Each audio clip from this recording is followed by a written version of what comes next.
The world teeters on the brink, a devastating plague ravaging humanity. A cure exists, locked within the DNA of a specific bloodline, yours. But extracting it requires a brutal, fatal procedure on one of your children.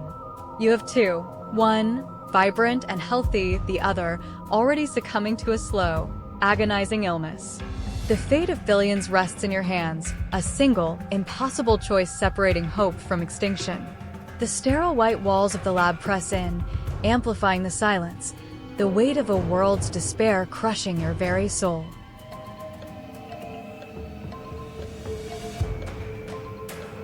Do you condemn the innocent to save the ailing? Or allow the suffering to continue, sacrificing the living for the already dying? Which life holds more value when all life hangs in the balance? 10, 9, 8, 7, 6, 5, 4, 3, 2, 1. This dilemma plunges into the deepest chasms of parental love and utilitarian ethics. Is it a greater mercy to end a suffering life, even if it means actively causing death? Or is the healthy child, with years ahead, the truly invaluable sacrifice, whose death would be the ultimate loss of potential?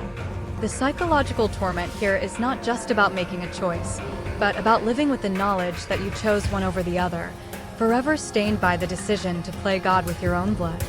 A breakthrough in neurological science has arrived, the Nexus Link.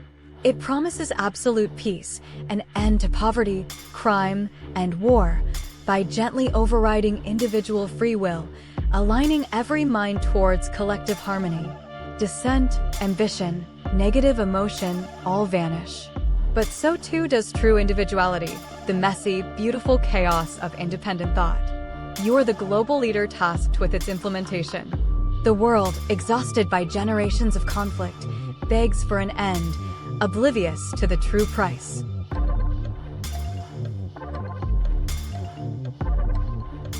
Is a forced utopia still a utopia? Is peace earned through subjugation truly peace? Do you sacrifice the human spirit for the ultimate cessation of suffering?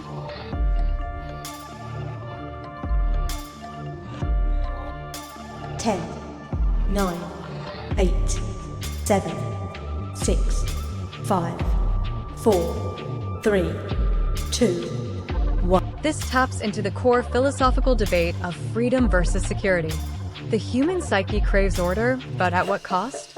The Nexus Link offers a seductive illusion of perfection, but it's a perfection born of intellectual castration. The dilemma forces us to confront whether our chaotic, imperfect humanity, with all its pain and struggle, is inherently more valuable than a controlled, blissful existence. It questions the very definition of what it means to be human in an age of technological omnipotence. For years, you've shared holidays, secrets, and laughter with your beloved sibling. They're your confidant, your oldest friend. Now, a horrifying discovery, irrefutable proof that they are the notorious shadow killer plaguing your city for over a decade. The police are nowhere near a breakthrough. Only you hold the key to stopping them. This knowledge is a toxic venom, poisoning every memory, every shared glance. The faces of the victims, now vivid in your mind, scream silently for justice.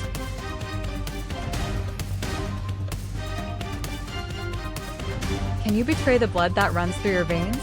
Is loyalty absolute, even to a monster?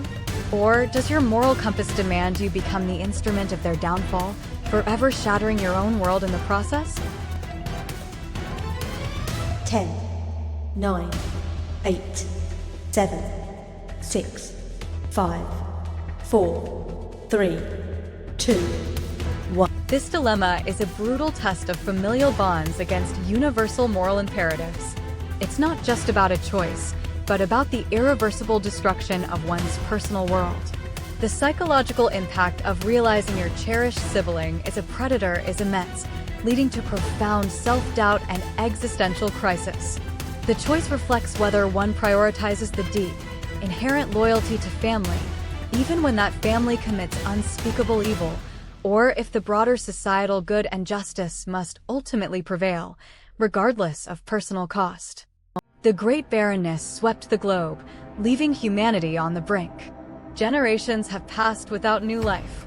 Now, miraculously, a single young woman has been discovered. She is fertile, the last hope, the last cradle for a dying species. The scientific consensus is clear. Her unique biology allows for highly invasive, experimental procedures that could repopulate the Earth, but at the cost of her individual freedom, her identity, her very body becoming a public resource. You are the elder, the one who must make the decree.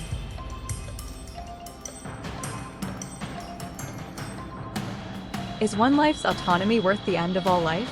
Can humanity demand such a sacrifice? What gives you the right to strip another of their selfhood for the greater good, even if that good is humanity's very existence? 10, 9, 8, 7, 6, 5, 4, 3, 2, 1. This explores the horrific intersection of individual rights and species-level survival. It's a profound examination of bodily autonomy and the ethical limits of utilitarianism. The psychological burden here is immense. You are essentially deciding whether to condemn an entire species or condemn a single individual to a life devoid of personal choice, turning her into a living, breathing incubator. The dilemma forces a confrontation with the true meaning of consent and freedom when faced with the ultimate extinction event. Your partner, the love of your life, endured an unspeakable trauma, a horrific event that shattered their spirit. Years have passed, and they remain trapped in a waking nightmare, haunted by flashbacks, crippled by pain. Now, a revolutionary neurotechnology offers a solution, a complete, irreversible erasure of those specific traumatic memories. They will be free from the agony, but also from the experiences that shaped a critical part of who they are now. They cannot consent, rendered incapable by their suffering. You must decide for them.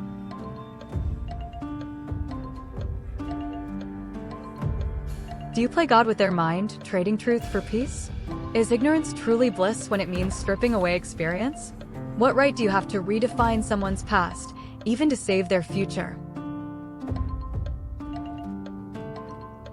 10, 9, 8, 7, 6, 5, 4, 3, 2, 1. This delves into the essence of identity, memory, and the ethical boundaries of therapeutic intervention. The psychological torment comes from the desire to alleviate suffering versus the profound respect for a person's complete history, even its darkest chapters. Is identity truly intact without the memories, even the painful ones that forged it? The dilemma forces us to consider whether a whole person includes their pain and whether true compassion involves allowing someone to carry their burdens, or if a radical intervention, even without consent, is sometimes the ultimate act of love.